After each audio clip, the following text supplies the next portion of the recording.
Ever get the fretboard finger fumbles where your hands just don't do what you want them to? So then you mess up the groove and the people you're playing with give you icy cold glares? Well, today I want to give you 3 exercises, all under 60 seconds, to develop supreme hand coordination and banish those fretboard finger fumbles for good. We're going to start off with a string skipper exercise that specifically targets one of the biggest reasons that bassists get the fumble fingers in the first place: string crossing, right? The string skipper looks like this.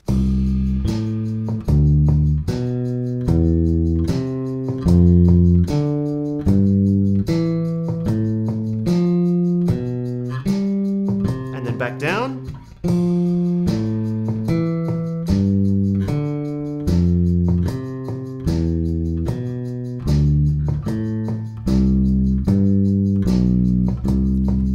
Just like that. We're just using the notes of the C major scale in this one. And in this position, it's just all in sixths. So, you know, the distance between our first note and our second note, that's a major sixth. Then from our second note to our next one, also a sixth, minor sixth, major sixth, you know, it's all sixths the whole way.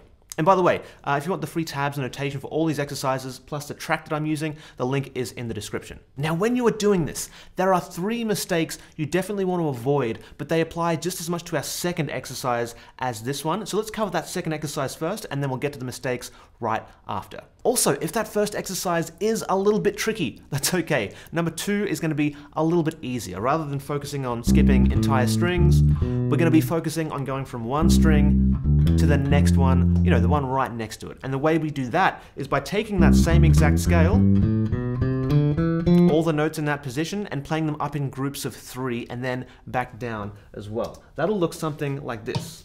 3, 4. Going up. And then down.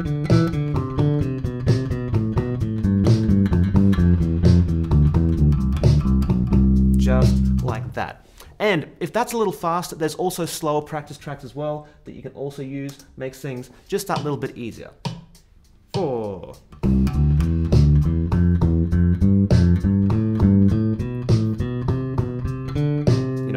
There's also even slower ones than that as well. They're also downloadable for free, 100% by the link in the description. Means you can take things at your own pace. Now, you remember those 3 mistakes you want to avoid for these exercises? Mistake number 1 is playing short notes like this.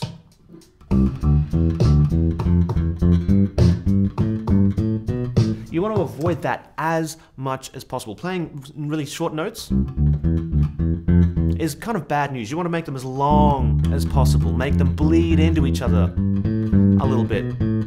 Why is that? It's for maximum coordination and maximum control. If you can't play this with, you know, really, really beautifully long notes,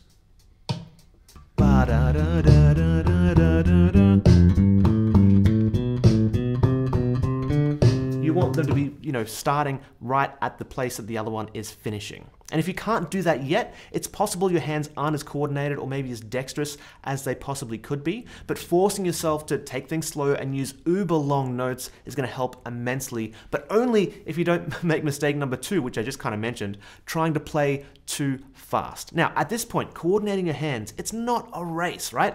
If playing either exercise you know, at these speeds is a little bit too difficult right now, play it at half the speed. This is also related to mistake number 3, playing out of time. You definitely want to use some kind of track or at least a metronome here so you're in time and in the pocket. That's going to make sure you can really build coordinated hands. Now, by themselves, either of these, you know, less than 60-second exercises probably won't do a huge amount, but when you string a whole bunch of them together and kind of daisy chain them together, you can really, really work your coordination and your synchronization between your hands. And the best way to do that is just pick a key and then use all the different modes within that key to practice these exercises. So for example, if we kept, let's just keep using C major right now, and we'll go back to our string skipping exercise.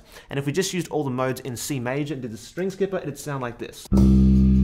I'll just do the ascending versions for now, just to save a bit of time. So this is just our C major. But then you move to D Dorian.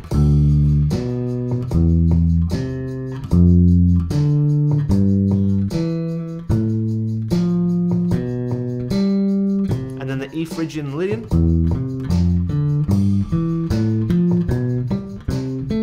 might go down here for the G Mixolydian, and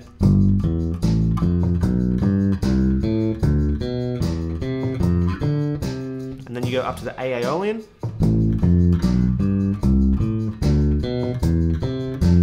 and then you're back to your major scale again. Yeah? Now, obviously, I'm just going up for those ones. I'm not doing the descending versions, but all these different shapes are going to work your hands in slightly different ways, right? The tricky ones are probably the Dorian and the Aeolian down here, because there's little position shifts in there that you need to kind of be aware of. Now, if you need help with the modes, you can check out my ultimate guide to the modes for bass. The link is also down below. Or if you'd rather just play what I played here and not worry about how to put it together for yourself, just download the tabs and notation down below. Now, if you've struggled with these exercises so far, that's totally understandable. You may have some more kind of fundamental coordination issues, but our third exercise will help with that, and it's something I call it's almost like a meditation exercise. So for this one, you can use any bass line that you're struggling with, a lick, a melody, whatever it is. I'm just going to keep using the plain old C major scale. What you use doesn't matter nearly as much as how you use it, and this is how you do it. You play it painfully slowly. Seriously, way slower than you need to. And do it out of time as well. I'm talking like this.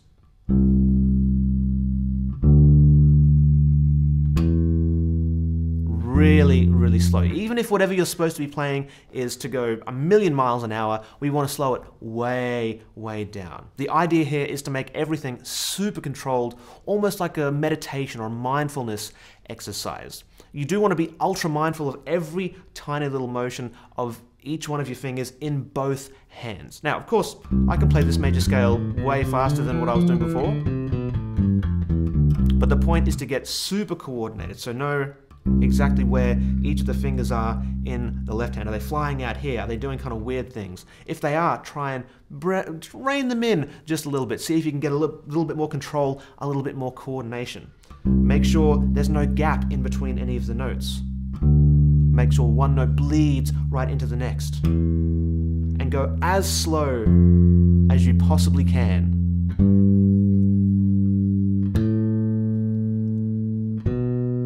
And then, okay, so right there I noticed I was holding a little bit of tension in my pinky right there. So what if I did that again? Try to relax that. When I play this B, that was a bit better, right? So you do have to have this awareness while you're doing this exercise as well. Super, super important. Now, extra pro tip for any of these exercises, film your hands playing something that you kind of mess up on and try and see exactly where the coordination issues are with either hand. It'll usually be that one hand is jumping the gun or one hand's being a little bit lazy or a combination of both. Now, once you've tried these 3 exercises on, you can also level up with this killer bass workout that goes through 24 different exercises in just 13 minutes, and the level 3 ones are no joke, so go and check that one out when you're done with this.